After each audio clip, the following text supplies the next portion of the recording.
Écolibre. Bienvenue sur Écolibre, votre plateforme d'information et d'analyse. Dans un instant, vous entendrez le discours de Daniel Mégara, une figure influente et critique de la scène politique gabonaise. Il exprime son profond désarroi face à la gouvernance de Brice Oligui, qu'il considère comme dangereuse et marquée par une profonde incompétence. Restez avec nous pour découvrir ses propos incisifs et sans concession. Daniel Mégara n'a pas mâché ses mots. Il s'adresse directement aux Gabonais et au monde entier pour alerter sur ce qu'il qualifie de dérives préoccupantes dans la gestion du pays. Restez connectés, le discours complet dans quelques instants.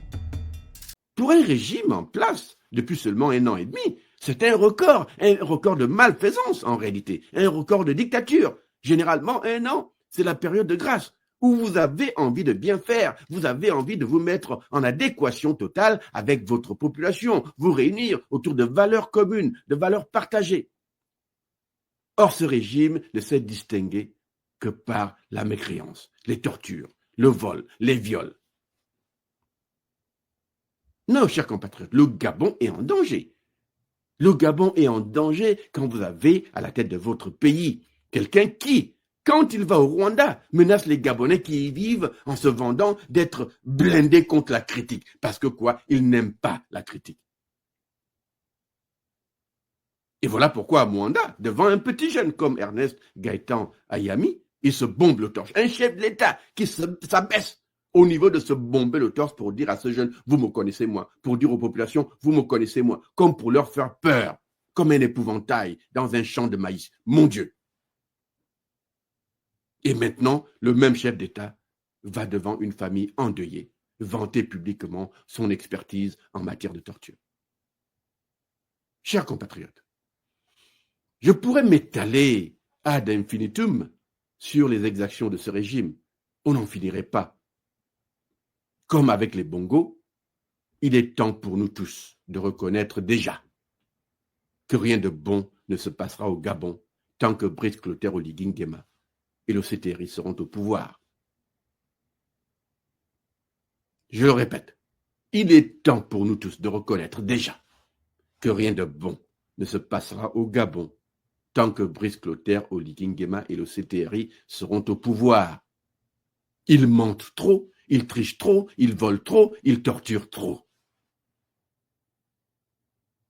Oligui vous a menti lorsqu'il vous a dit, à sa prestation de serment, qu'il allait rendre le pouvoir aux civils. Aujourd'hui, il est en train d'organiser un régime et se préparer pour devenir lui-même le président du Gabon, à la fin de la transition, menant ainsi le Gabon d'un régime civil à un régime militaire.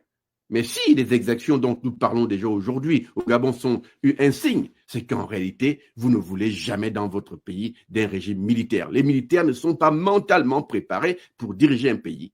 Les militaires ne sont pas mentalement préparés pour la démocratie, pour respecter les lois. Eux, ils savent obéir quand on leur dit « va arrêter, va tuer ». C'est tout.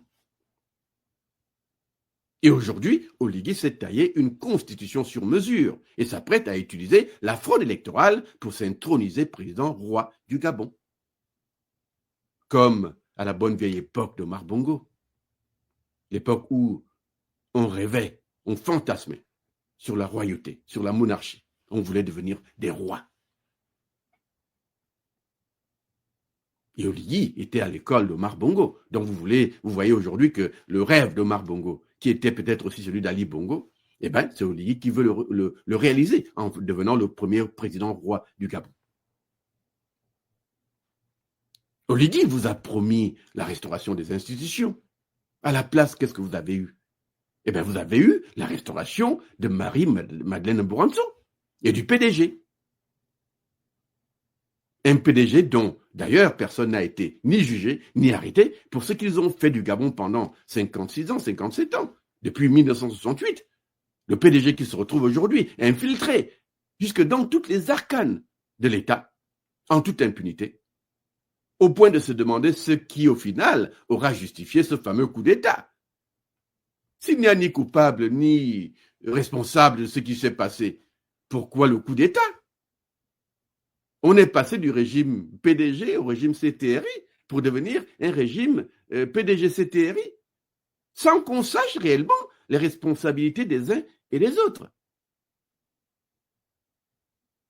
comme si on voulait nous faire croire que les seules personnes coupables du marasme de 57 ans de notre pays ne sont que Sylvia Bongo et son fils Nouridine.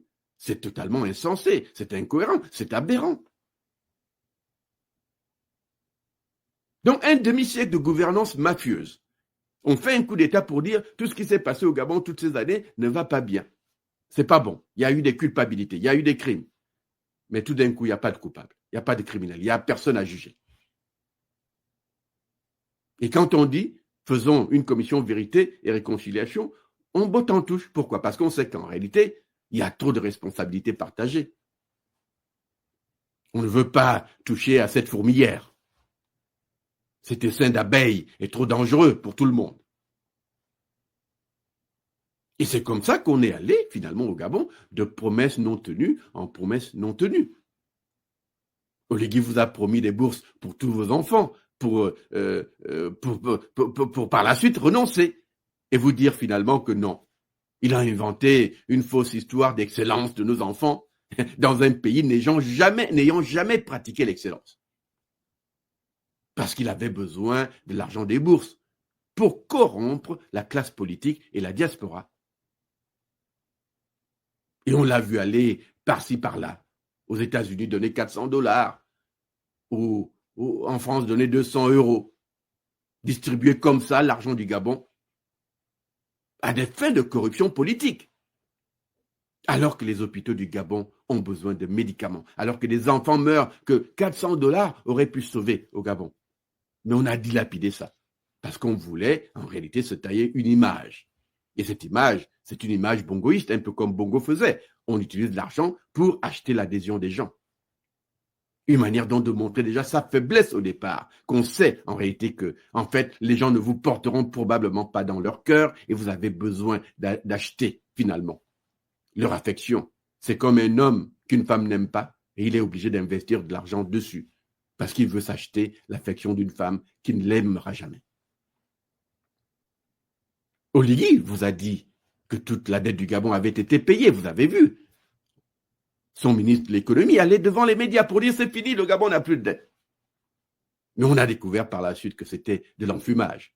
La corruption est devenue tellement endémique au Gabon sous Oligui que toutes les agences de notation ont baissé la note souveraine du Gabon, prédisant même un taux d'endettement qui sera bientôt l'équivalent de 80% de notre PIB, ce qui pour une économie moderne est totalement insupportable, insoutenable.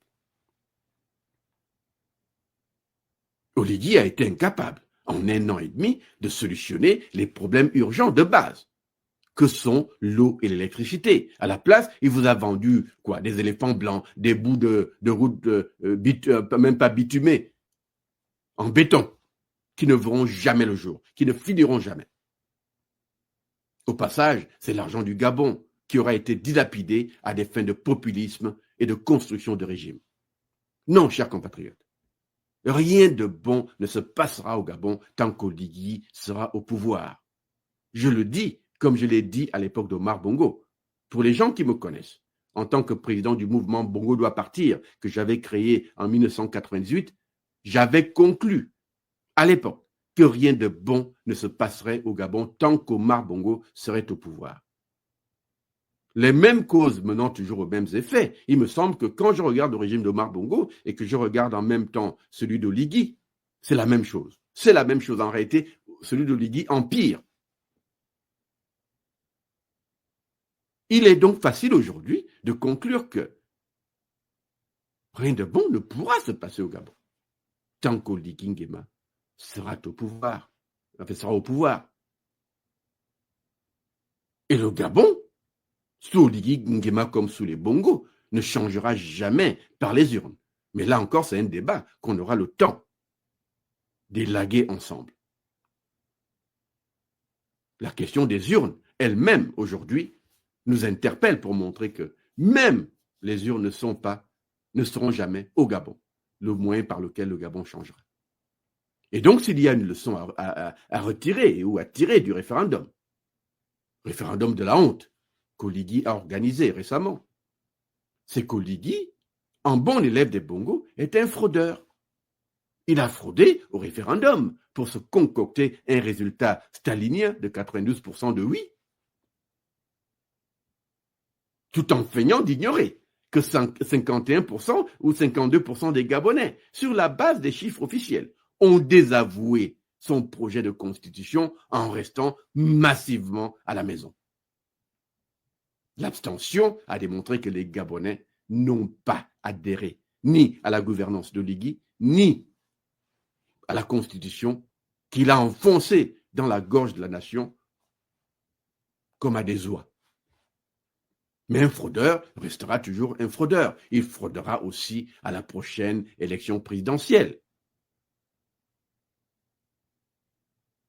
Il y a donc aujourd'hui des leçons à tirer. Nous tous, nous devons nous interroger et nous poser des questions, les bonnes questions.